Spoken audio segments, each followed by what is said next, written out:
Borçlu Güvercin.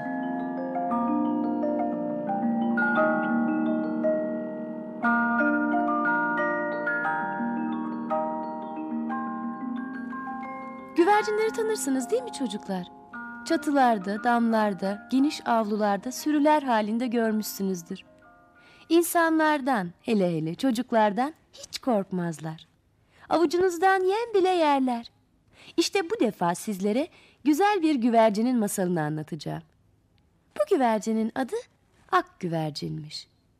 Her tarafı kar gibi bembeyazmış da ondan öyle derlermiş ona.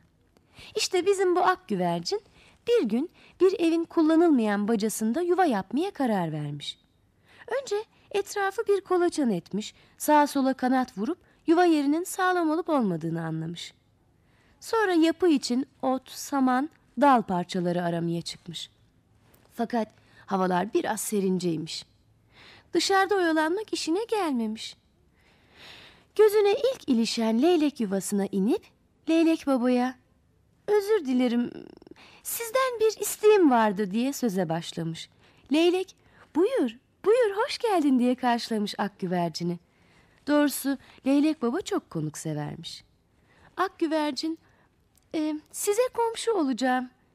Yuvamı yapmak için biraz dal parçası alabilir miyim acaba? Tabii borç olarak istiyorum. Sonra öderim" demiş. Leylek bu tür bir istekle ilk kez karşılaşıyormuş. Ama yine de komşusu ak güvercini geri çevirmeye gönlü el vermemiş. Nasıl olsa borç veriyorum. Yuvamın birkaç yerinden kırık dal parçası alsın bari diye düşünmüş. Ak güvercin leylekten çıkınca kargaların yuvasına, oradan serçeye, oradan da kırlangıca uğramış.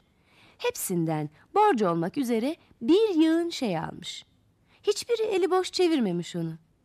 Yuvası için gerekli çer çöpü topladıktan başka kucak kucakta erzak toplamış komşularından. Bir süre sonra yuvasını kurmuş, içine yerleşmiş. Doğrusu komşularının arasında en varlıklısı oymuş. Ara sıra tüm varlığının borç olduğunu hatırlıyormuş ama "Aman canım, nasıl olsa öderim" diyor. Bu düşünceyi kafasından atıyormuş. Aradan epey bir zaman geçmiş. Bizim ak güvercinin komşularından isteği bitmek tükenmek bilmiyormuş. Komşuları yavaş yavaş yüz çevirmeye başlamışlar. Bir de üstelik eski borçlarını da istiyorlarmış.